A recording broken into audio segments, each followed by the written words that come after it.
Got a new little drink here.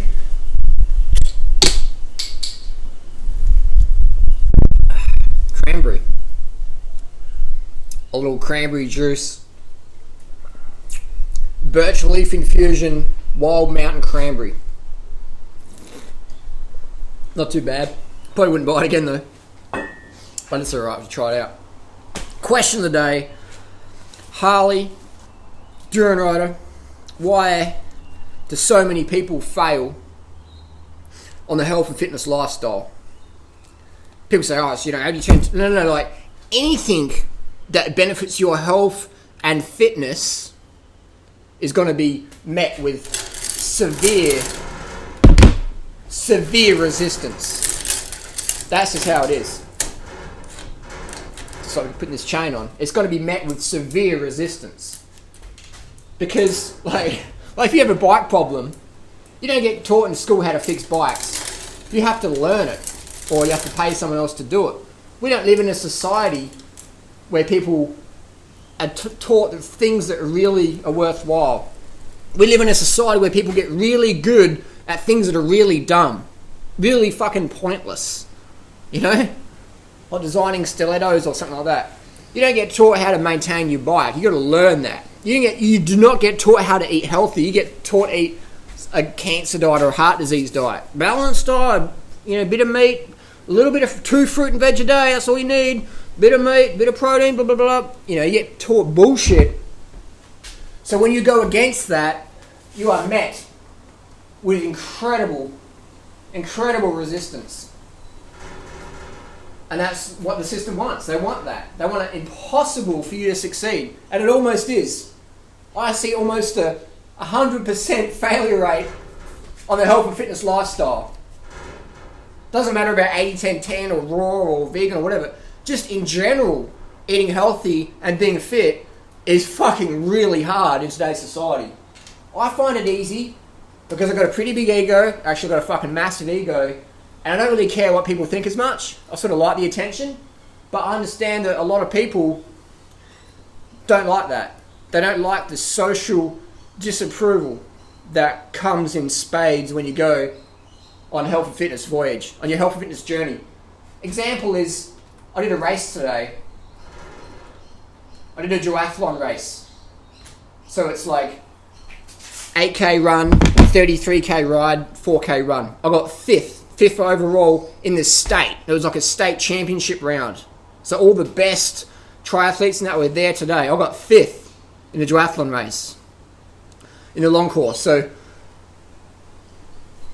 it just shows that someone like me who hardly does any training, I do about 10 to 5 kilometers a week training at the moment, cycling about 100k a week. My fitness is actually pretty poor at the moment compared to summertime when I do train. Over winter I just take it easy. But I went and did a race anyway. I got fifth overall against guys on time trial bikes and training full time and all that. But it just goes to show that I shouldn't be getting fifth. I should get 50th or 100th or 500th. Because I'm doing hardly any training, but I'm still got the top. It shows that the amount of people out there who are really fit is fucking minuscule. It's minuscule. If Duran rider can come, I couldn't even put my shoe on properly in the transition. People are coming past me in the transition. I'm trying to put my shoe on. You know, I haven't done a duathlon since 2005. And before that was 2002. So I've done 3 duathlons in my life. You know, so if I can do well in that, it just goes to show you how poor the fitness is in society. And why is it so poor? Because to be really fit, you have to go against massive social disapproval. You're going training again. That bike's expensive. Get off the fucking road, you cyclist faggot. Whatever. Like today's entry fee was $75 to go and suffer for an hour 41 minutes. So, like, I don't care. I'll spend whatever, but food, sport, whatever. But I can understand people who have like a family or a bit. You're going to spend $75 to go and run around a track, and that's just like, you could spend that and just... Social disapproval is why people will not succeed almost 100% of the time. It's just too hard to overcome. Does that make sense? So I read the forums and people say, oh, I've got like a pain in my leg or something, or no, the real reason is you can't handle the social disapproval that's coming. So what you'll do to make yourself feel better about it, you'll make up some little piss weak excuse like, oh yeah, it's like, yeah, blah blah blah. But it's just a social disapproval of eating healthy and being fit, which you can't handle. And that's cool. But to change that, we have to admit that. We have to be aware of that. We have to be aware of it. Otherwise, we just corral around and pretend that we're serious when we're not. So that is why people do not succeed on this lifestyle. The main reason is social disapproval. Even if you live on a fucking tropical organic farm and your partner's a trainer or whatever, let's say you split up from them and now you've got to find a new partner. It's fucking hard to find fit people as a partner. It's very fucking hard. So now you're single on that, you're eating a vegan diet or whatever, and it's just hard to find people, man. So if you're not really strong-willed and dedicated and committed, then chances are you're going to lower your standards to fit in, because it's human nature to desire to feel loved and feel welcome. So unless you're a bit of a loner like me and a bit of a nut job, it's fucking hard, man. But I don't give a fuck, because I'll eat what I want to eat, I'll do what I want to do. I don't give a fuck at all. But I understand that there's a lot of people out there who aren't as aggressive as me or passionate as me, so they're going to find it really tough. The first bit of resistance, they're going to fail. It's not because they're weak or whatever. Maybe they are, but it's just they're just not. They don't have the drive. They're too conditioned. They care too much about what other people think, and that's the way that's our genetic blueprint. Unless we got a mental disability like me and just something's rattling up in the brain, it's a bit loose. People are going to fail because they have to. Otherwise, they're not going to feel like they're part of the team. Like I'll go to a restaurant or whatever, I'll order what the fuck I want to eat, I'll eat whatever I want to eat.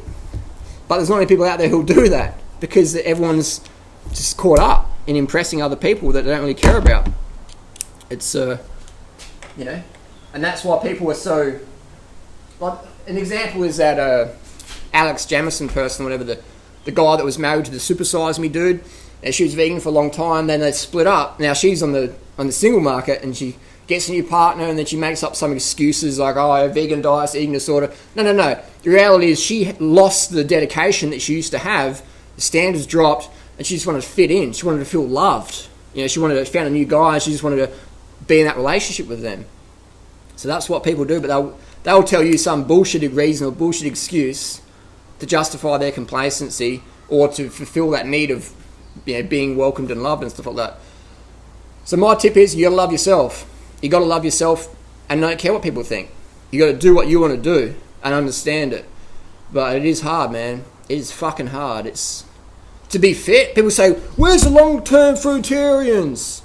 Where's the long-term culture of vegans or whatever?" I'm like, where's the fucking long-term culture of people who didn't fucking rape each other, didn't fucking murder each other, didn't fucking stab each other? Where's the fucking long-term culture of fit people, where everyone in that culture was fit as fuck, no drugs, just fit, going to bed early? Where's the fucking culture of people who went to bed at sundown?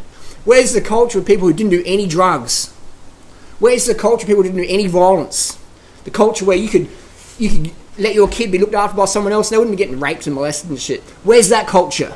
Oh, it never existed. Okay, so that means what we're doing with the fucking rape and pedophilia and the drugs and all this crime and the fucking war and the stabbings and murders and the rapes, that's all good, isn't it? Because it's always been done.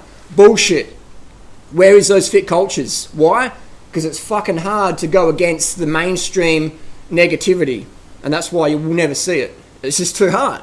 So once we can see the truth, then it's easier to go, okay, this is going to be hard, man. Once you expect something to be hard, it's a bit easier. Like today in the race, I knew it was going to be fucking hard as, because there's guys out there today who are serious. I'm not that serious. They're serious. They're doing 100k a week running, 500k's in the bike. They got fucking aero bars. I rode a bike, my road bike, with fucking road wheels, just not prepared at all, not serious at all. These guys had like the full-on fucking TT helmets, fucking skin suits with their names topped in the back. I'm just rocking up with my road gear and that. Couldn't even put my shoe on properly. And just crazy, man. So people are out there who are really serious, and that's great. That's great. But I can see in a few years' time, all the people who beat me today, unfortunately, most of them in a few years' time probably won't be doing sport at all. I hope they are, but the reality is they'll probably get married and have a few kids and just get caught up in that whole thing, which is fine if that's what they want. But it's very hard to maintain the fitness and health when you've got a family and stuff like that. It's very hard. It's expensive, man. This juice here was like $10. What if your kids want that? We got 4 or 5 kids. That's $50 for juice, just for a little juice snack. So It's expensive to feed a family of organic, healthy food. It's worth it, of course it is, but the system makes it hard. The system makes it hard because they want you just corralling around, man. Because otherwise, why don't we learn these things in school? Why don't we learn it? I didn't know what the word vegan meant until I was, I don't know, 22, 23 or something like that. I sort of like knew what vegetarian meant. I heard the word vegan. I didn't know what it really meant. I didn't know it was a possibility. I was like, I'm an animal lover, but you got to kill animals. Because that's just what you get to. People were like, oh, the system's like, they fucking bring kids up. They want people just fucking mindless and just like, oh, what's really important is like the watch I wear or fucking whatever. That's what's important. The postcode I live in is important. Not about my health or how I contribute positively to society. That doesn't matter at all. That's just like, you're a weirdo hippie motherfucker, Fuck off. You're a vegan. Oh, where do you get your protein from? So when we understand it's going to be hard, like the race today, I knew it was going to be hard. I knew it was going to be painful. And that was okay. I knew that. So when we expect something to be hard, we can be prepared for it mentally and stuff like that. So I knew I'm going to suffer today. I'm going to put positive attitude on, blah, blah, blah. I know, I didn't really know when I went vegan, I'd be overcome. I thought everyone's going to be really supportive of my diet and everyone's going to love me and they're going to think, wow, that's really cool, Harley. And some people do, but most people don't. Probably 99% of people will fucking hate you for doing something for your health and fitness. And then the 1% that supports you, often they come around and go, oh, who do you think you are? You think you're better than us or whatever. So when you understand it's going to be hard, not that hard is bad, but it's going to be hard. It's going to be uncomfortable. So then we can prepare. Does that make sense? Whenever you go against the system, man, like they want this. They want you overweight, obese, running on fucking coffee, late nights, put on the TV shows late, keep people up late, have them underslept. Carbohydrates will make you fat. Don't you fucking dare touch carbohydrates unless you're an elite marathoner. And even then, keep it in check. That's sports nutrition today. Fucking hell. It's crazy. So we understand it's going to be hard. It's going to be tough. And when you understand that, then you can prepare for it. You can mentally prepare. That's all it's all about, man. Mentally, every day. I'm here to support you. Fred's here to support you. The whole community is here to support you. Support each other. Because we've got a lot of shills coming into the community. We've got a lot of fucking fakes and frauds and trying to fuck it up and that. Sell you bullshit. Tell you bullshit. Sell you product based on fear. Don't need too much fruit. Carbohydrates bad. Blah, blah, blah. You don't need 2 hours sleep a night.